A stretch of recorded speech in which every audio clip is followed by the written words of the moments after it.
Bonjour à tous, aujourd'hui on s'intéresse au baccalauréat tunisien avec le sujet de la section sciences expérimentales et l'exercice de probabilité sur 4 points. Il n'y a rien de très compliqué mais ça reste malgré tout un exercice intéressant, notamment par sa question 2.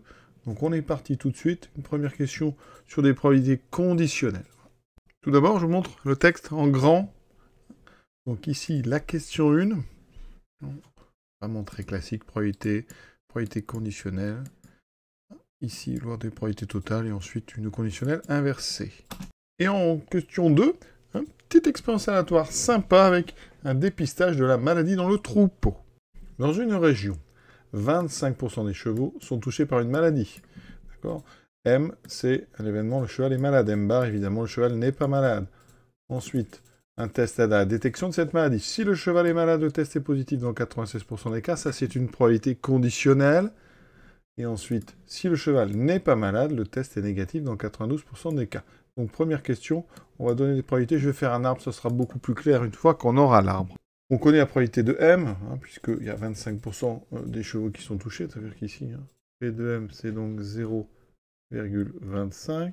On peut commencer l'arbre en mettant ici M et son contraire M bar, donc 0,25, M bar 0,75.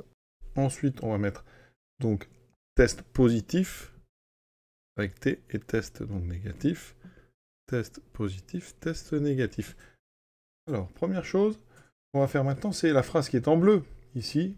Si le cheval est malade, ça veut dire que c'est une probabilité conditionnelle, donc c'est P sachant M, et la probabilité d'être positif, donc c'est P de T sachant M. On met ça sur un chemin qui va de M vers T, il est ici.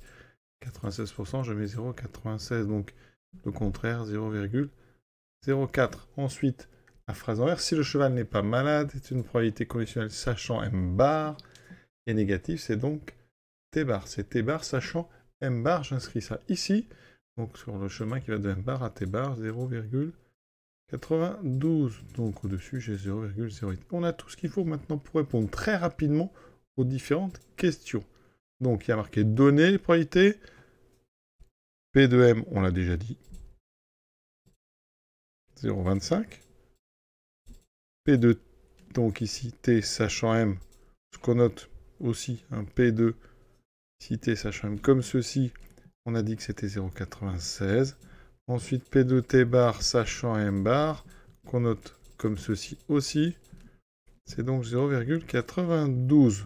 Maintenant, on nous demande P de T, la probabilité de l'événement T. Formule des probabilités totales, on veut P de T, donc on rappelle que ML bar forme une partition de oméga, je rappelle un système complet d'événements. Ici, P de T, on va donc le découper en deux, P de M inter T plus P de M bar inter T. Et donc là, on a des formules qui permettent de dire que P de M inter T, si on regarde dans l'arbre, P de M fois P de T sachant M, plus P de M bar, fois P de T sachant M bar. Alors on a tout. P de M, c'est donné, c'est 0,25. P de T sachant M, 0,96. P de M bar, 0,75. P de T sachant M bar, 0,08. Et vous pouvez calculer et vérifier que ça fait bien 0,3. Question C. Calcule la probabilité que le cheval choisi soit malade, sachant que son test est positif. Donc ici, c'est malade, sachant donc T. D'accord ? Et donc les formules nous disent que la probabilité de l'intersection divisée par la probabilité de la condition. Intersection, j'ai déjà fait, c'est 0,25 fois 0,96 divisé par P de T qui vaut 0,3. Et ça donne 0,8. Et on a terminé cette question 1. On attaque la deuxième question sur laquelle il y a beaucoup de texte. Donc je vous invite évidemment à mettre une pause, à relire le texte avec attention. Donc un fermier dans cette région possède un troupeau de 5 chevaux. Il choisit, donc il veut dépister évidemment la maladie. Il choisit au hasard un cheval et effectue le test. Donc on rappelle que le test est positif, sa probabilité c'est 0,3. Si le cheval est positif, le fermier s'arrête de tester et vaccine les 5 chevaux. Donc ici on va faire un premier. Donc il vaccine. Donc cheval numéro 1. Donc ici le test est positif, on a une probabilité de 0,3. Donc ici premier test. Donc ici, négatif, on a une probabilité de 0,7. Maintenant, on nous dit si le cheval donc, est testé négatif, donc j'emprunte ce premier chemin, le fermier teste un deuxième cheval. Donc ici, on a un nouveau test. D'accord? Qui peut se réaliser positif à 0,3, donc positif, ou un deuxième test négatif. Et on attaque donc après la suite. Troisième cheval, on teste. Soit il est positif le test, soit le test est négatif. Et à chaque fois, on a comme ceci. Donc on a 5 chevaux, donc on va avoir ici, vous voyez, ce schéma-là qui se répète. 0,7, 0,3. Et une dernière fois, T bar 0,7, T 0,3. Maintenant, on crée X, une variable aléatoire, ce qu'on appelle aussi un aléa numérique, qui est égal à la dépense du fermier en dinars. Donc, chaque test coûte 10 dinars et le vaccin coûte 40 dinars.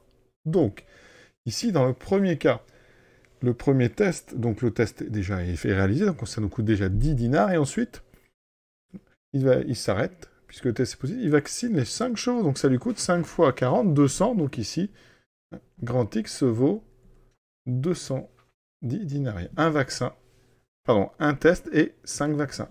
Dans le cas où c'est le deuxième cheval, vous avez fait 2 tests, et toujours les 5 vaccins, donc 220. Pour le troisième, X vaut 230.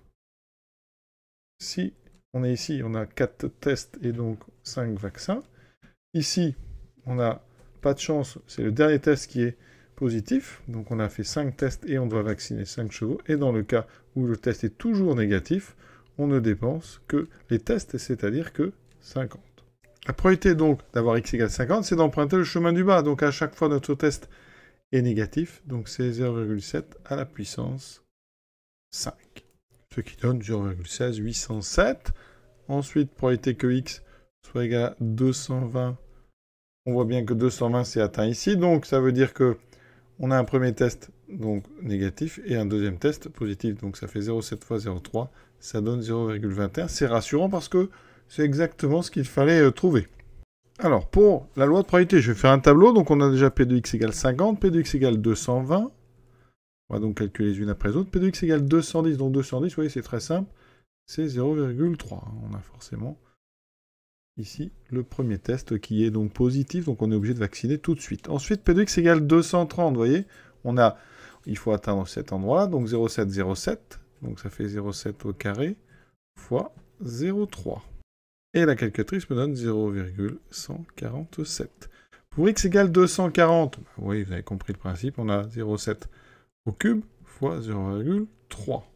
0,1029. Ensuite, P de x égale 250, on a 0,7 puissance 4 fois 0,3. Ce qui me donne 0,072, donc 0,3. Donc j'écris ça dans mon tableau.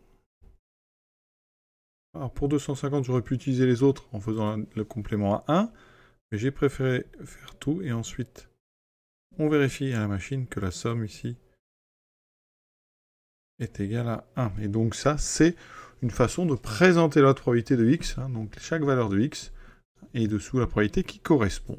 Et l'exercice est terminé. Voilà, à bientôt.